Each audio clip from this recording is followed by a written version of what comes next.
Earlier this year, I traveled to Negril, Jamaica with 8 friends and cousins to celebrate my 35th birthday. I was yearning to bring in another year with presence, intention, the warmth of the sun, and the comforting foam of waves lapsing at my feet. I found that stepping on little mounds of sand in a very specific way cracks the many little bones in my foot's arch that I never even knew needed such release. The hotel I picked for us sits right on 7 Mile Beach and is called Skylark, named after the local phrase for lazing about, one of my absolute favorite things to do. I had been there a few years prior, so I knew very well that it was exactly what I was looking for.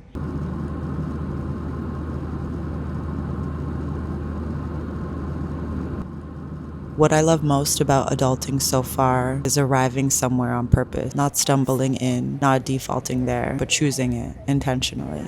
There's always something special that Jamaica teaches me when I'm here. The resiliency of the land and its people, the way the sea moves without urgency, how the sun's light touches on everyone and everything. The first time I went to swim in the sea on this trip, I was a little timid, but nature showed me the way.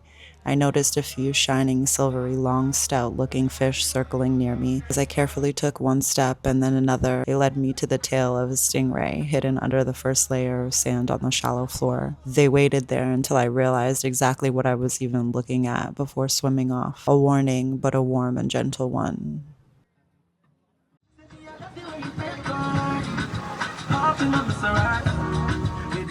Day 2, we took a bottomless boat to an island called Booby Cay.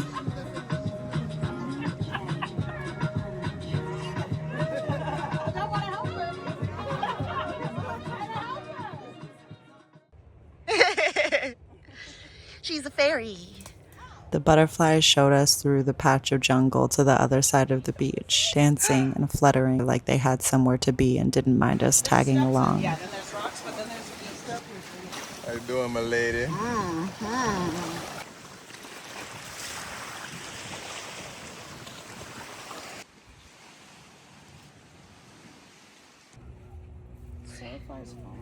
I know, it's showing us the way. It's like the fishies showed you the way? Yeah, I swear. Nature. There's 2 of them. There's 3.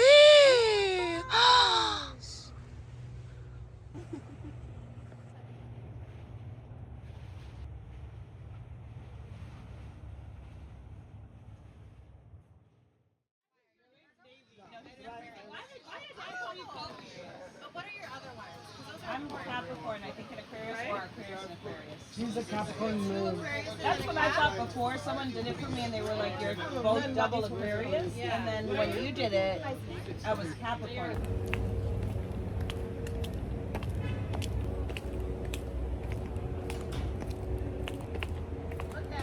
Look at you.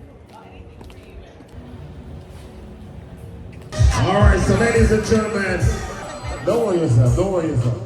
Day 3 was my birthday. I snuck up on the yoga terrace to look out at 7 Mile Beach, the whole long stretch of it. My sister and I did a little dance on the sky decks before going back downstairs, where we had bakes, ackee and saltfish, pine ginger juice, and coffees with Tia Maria for breakfast.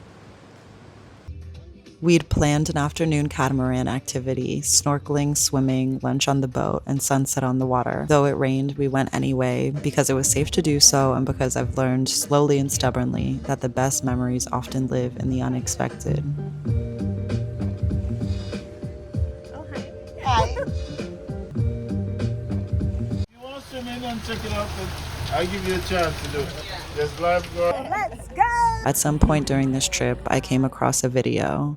A man called Peter H. Thomas talking about how 3 years from now your life will look almost identical unless you make one decision differently today, that you're going to arrive somewhere regardless. The only question is whether you arrive by design or by default. I'd been thinking about this a lot because it was my birthday, and 35 doesn't necessarily look like I thought it would, but also because I was in this same hotel and even this same exact room precisely 3 years before. Nature was nudging and reminding us of presence again, and I remember standing in this room then and thinking, I'll be back here one day. Yay!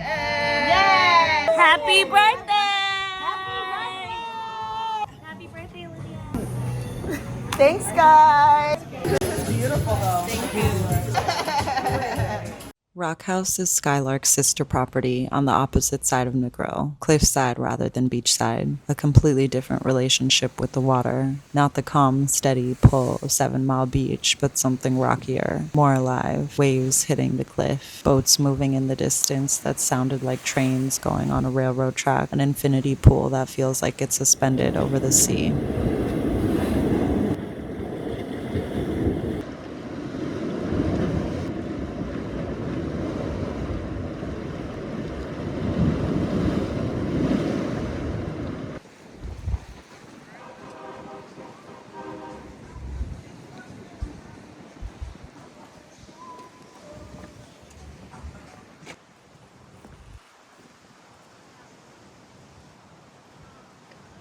There's a specific quality of light in the late afternoon in a grill that does something to your sense of time, softens it, makes the idea of leaving feel almost wrong.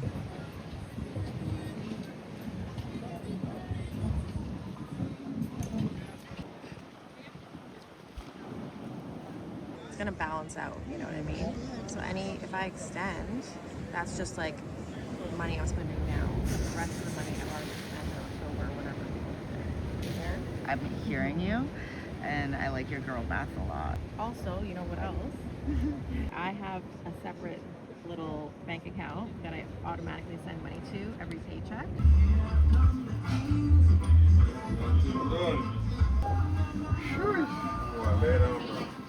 I'm gonna go lay down.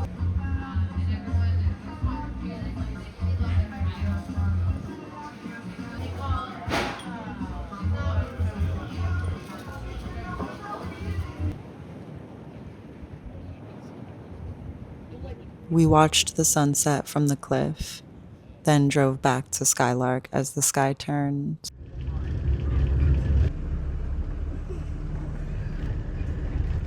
On the last morning, I woke up early and went up to the sky deck alone. And I thought about the immense gratitude I have for this time. And I thought about what this age and aging in general actually feels like.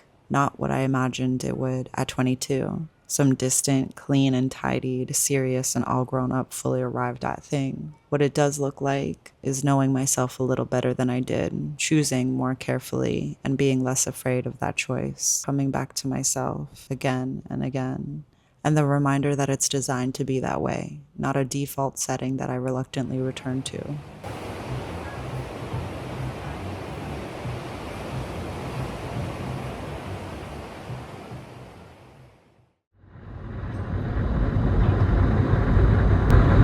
And just like that, our time together here has come to a close.